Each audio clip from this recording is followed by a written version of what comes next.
Daling nadakpan sa kapulisan sa Dakbayan sa Subo ang 21 anyos nga construction worker nga giingong migilit sa liog sa usa ka habal-habal driver sa Sitio Tagaytay, Barangay Kalunasan. Ang sospek miangkon sa krimen bugti sa 3,000 pesos nga bayad kaniya. Ano ang report ni Alan Domingo? Sa kantidad nga 3,000 pesos gipatay sa 21 anyos nga construction worker ang 48 anyos nga biktimang habal-habal driver.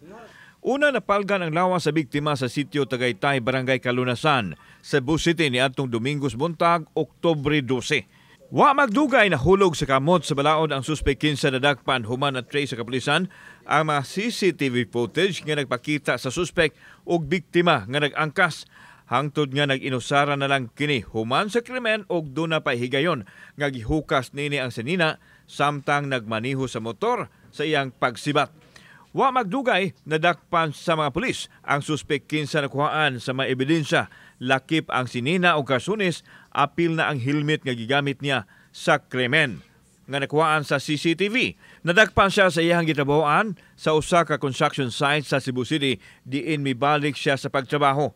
Sumama ni Colonel Enrico Figueroa, ang direktor sa CCPO, nga gipatay sa suspek ang biktima gamit ang kutsilyo sa kantidad nga 3,000 pesos. Motibo niya talaga ay yun lang, monetary consideration, talagang yun lang, pera-pera lang siya, kaya niya ginawa yun.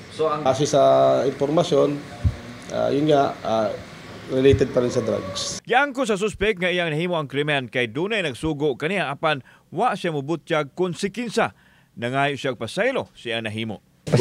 Pasensya kasi na buhat na ko siyang sa pamilya sa biktima, pasensya kasi nandiyan.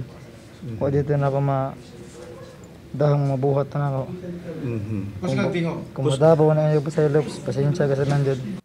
Gikatakda siyang pasakaan og kasong murder. Of course, I will recommend our people, our officers, station commander and his men for a job well done. I-recommend po natin sila sa award and recommendation.